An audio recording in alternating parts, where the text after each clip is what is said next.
Jesucristo, el Verbo viviente, es el único medio de salvación. Él es el centro del pensamiento de nuestra vida, la fuente y la autoridad de la doctrina. El principal propósito de la vida de Cristo fue la obediencia a los mandamientos, exaltando la ley de Dios como un reflejo de su carácter. El principal mensaje a ser predicado en el mundo, basado en Apocalipsis 14, está representado por 3 ángeles llevando el Evangelio eterno al mundo entero. Este mensaje se basa en los encantos inigualables de Cristo y declara que la hora del juicio ha llegado y llama a obedecer los mandamientos de Dios. Mediante su palabra, Dios ha comunicado a los hombres el conocimiento necesario para la salvación. Las Santas Escrituras deben ser aceptadas como dotadas de autoridad absoluta y como revelación infalible de su voluntad. Y aunque el canon de las Escrituras inspiradas está cerrado, el Espíritu Santo continúa iluminando, amonestando y confortando al pueblo de Dios a través del testimonio de Jesús, el Espíritu de profecía. El camino a la vida se traza a través de un camino angosto que debe ser recorrido con confianza a las promesas que Dios dejó a hombres y mujeres fieles que dedicaron sus vidas hasta la muerte por el Evangelio eterno. Los fundadores de la Iglesia soñaron con el día en que la revelación sería una realidad en sus vidas. Miraron con los ojos de la fe a aquel día glorioso cuando finalmente la promesa sería cumplida en la venida magistral de Jesucristo a esta tierra para recompensar a cada uno según sea su obra.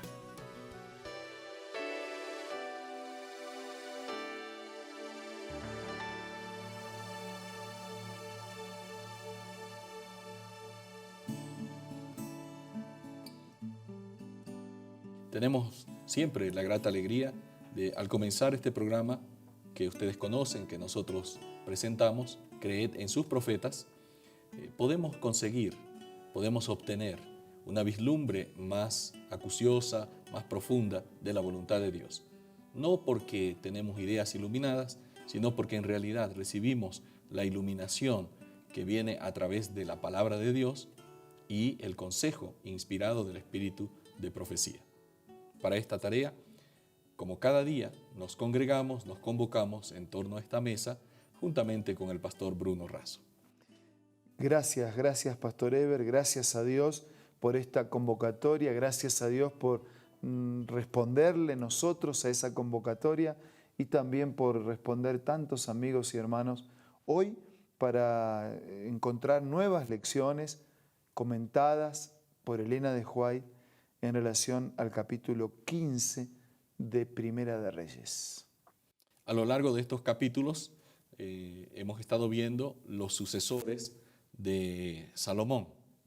Vimos anteriormente que después de Salomón vino Roboam, tomó decisiones equivocadas en vez de acomodar y hacer un buen uso de la herencia, de las cosas que Dios le había dado, decide poner aún mano más dura y división del reino, etcétera, etcétera.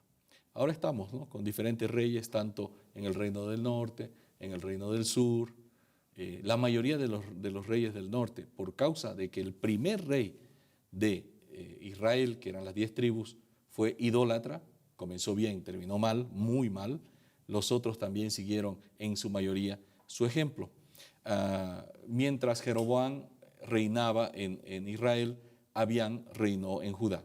Un corto periodo, unos 3 años. Luego de este reinado de 3 años le sucedió su hermano Asa. Interesante que la Biblia menciona que Asa fue distinto de su hermano Abián. ¿Cómo evalúa la inspiración el reinado de Asa en Judá? Muy bien, Eber. Muy buena la introducción para colocarnos bien en la escena. Elena de White dice: durante la mayor parte de este tiempo de apostasía en Israel, Asa gobernaba en el reino de Judá. Y durante muchos años hizo Asa lo bueno y lo recto en los ojos de Jehová su Dios.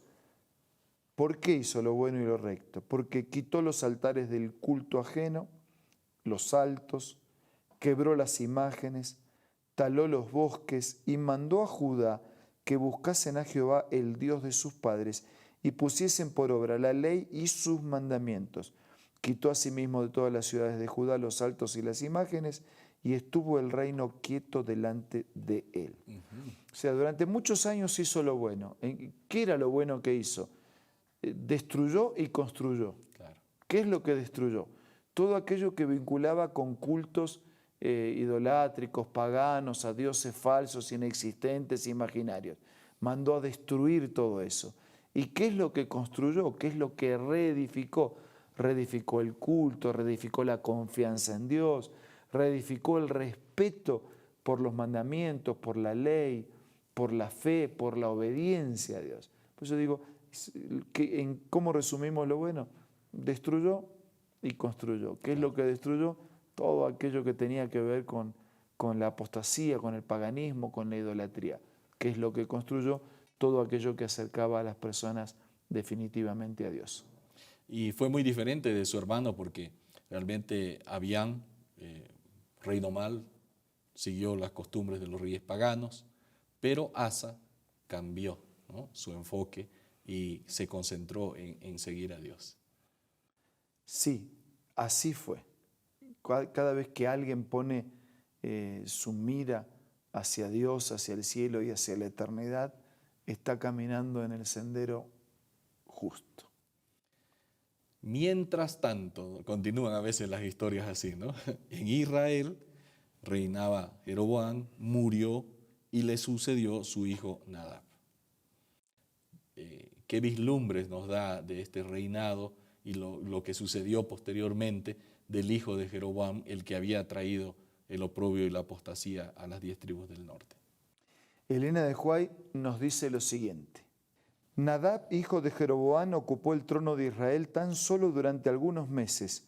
Su carrera dedicada al mal quedó repentinamente tronchada por una conspiración encabezada por Baasa, uno de sus generales, para alcanzar el dominio.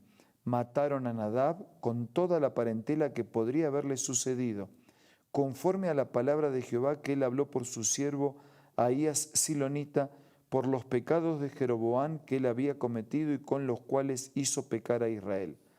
Así pereció la casa de Jeroboam. El culto idólatra introducido por él atrajo sobre los culpables, ofensores, los juicios retributivos del cielo. Y sin embargo, los gobernantes que siguieron, Baasa, Ela, Simri, Omri, durante un plazo de casi 40 años, continuaron en la misma mala conducta fatal. Qué triste historia, ¿no? Qué contraste, ¿no? Por un lado, uno que intenta hacer lo bueno y lo hace, y por el otro lado, otros que van de mal en peor. Habíamos dicho justamente, ¿no?, que la mayoría de los reyes del reino del norte, por causa de ese primer y gran pecado de Jeroboam, la gran mayoría de los reyes que no pertenecían incluso a la dinastía, a la sucesión de David, porque fueron otros, ¿no?, ni el propio Jeroboam, y tampoco la descendencia de Jeroboam se perpetuó. Ahí nomás al hijo de Jeroboam lo mataron, vienen otros, viene otro general, y de ahí otro general que traiciona al rey, y bueno, se perdió completamente esa descendencia real, ¿no? Pero más que eso, se perdieron los escrúpulos, se perdieron los valores, se perdió el sentido de dirección en las 10 tribus del norte. Se perdió el papel de la familia, se perdió el respeto por la palabra de Dios que para el creyente es contundente, no hay discusión, no hay otra palabra que la reemplaza. Claro. Se perdió la fidelidad. Y es que el camino hacia la apostasía es un camino descendente, ¿no? No tiene fondo. Cada vez vamos más bajos, más bajos. Por eso, cuán importante es mantenernos unidos y ligados permanentemente al Señor.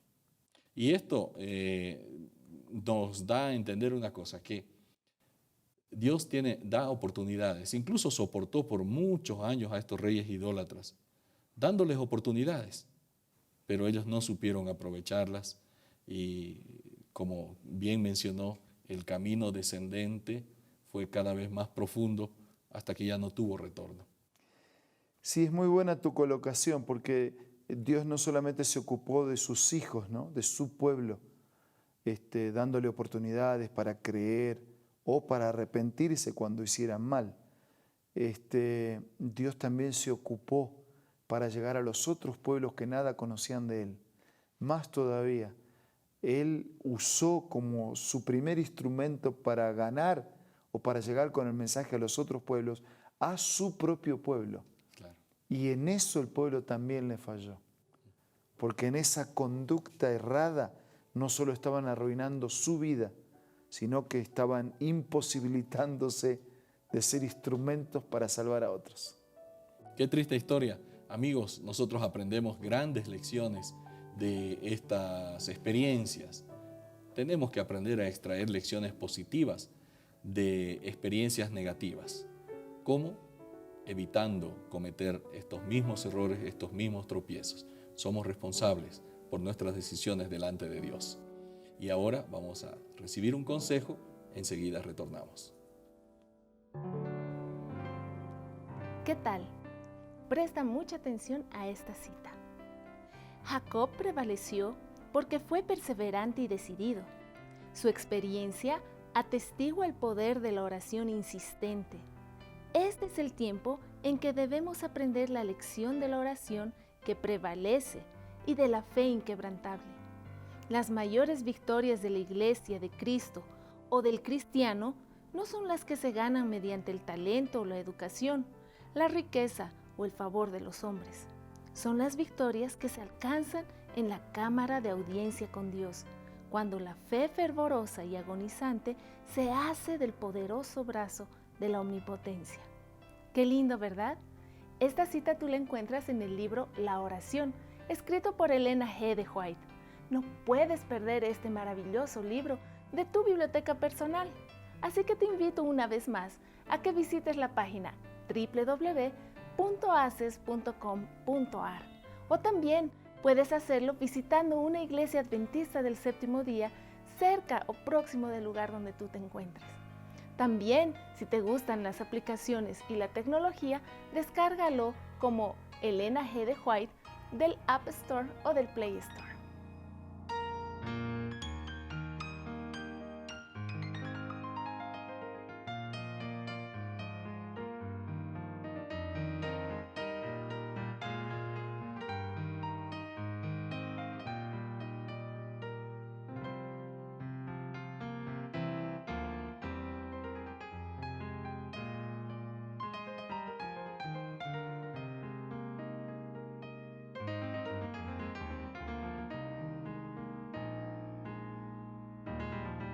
Volvemos, amigos, para ofrecerles una invitación más. El amor es la esencia de Dios y ese amor se manifiesta de Dios hacia nosotros en salvarnos y en usarnos para salvar a otros. Que el propósito completo de Dios se cumpla, salvarnos, pero al mismo tiempo usarnos para salvar a otros. Ahora vamos a orar. Gracias, Señor, porque nos ofreces la inmensa salvación, que incluye la paz y el perdón de nuestros pecados, la fortaleza para vivir cada día en esta tierra y la esperanza de ser parte de la eternidad contigo. Pero gracias porque no solo nos salvas a nosotros, porque quieres salvar a todos y quieres usar nuestra vida para que sea un instrumento de salvación para todos. Que muchas victorias sean ganadas en la vida de todos en este día. Bendícenos y ayúdanos a vivir de tal manera que tu sueño completo se cumpla en todos nosotros. Lo pedimos y agradecemos en el nombre de Jesús. Amén. Amén. Gratos a Dios por estos momentos que pasamos aquí. Esto ha sido Creed en sus profetas. Los esperamos el día de mañana.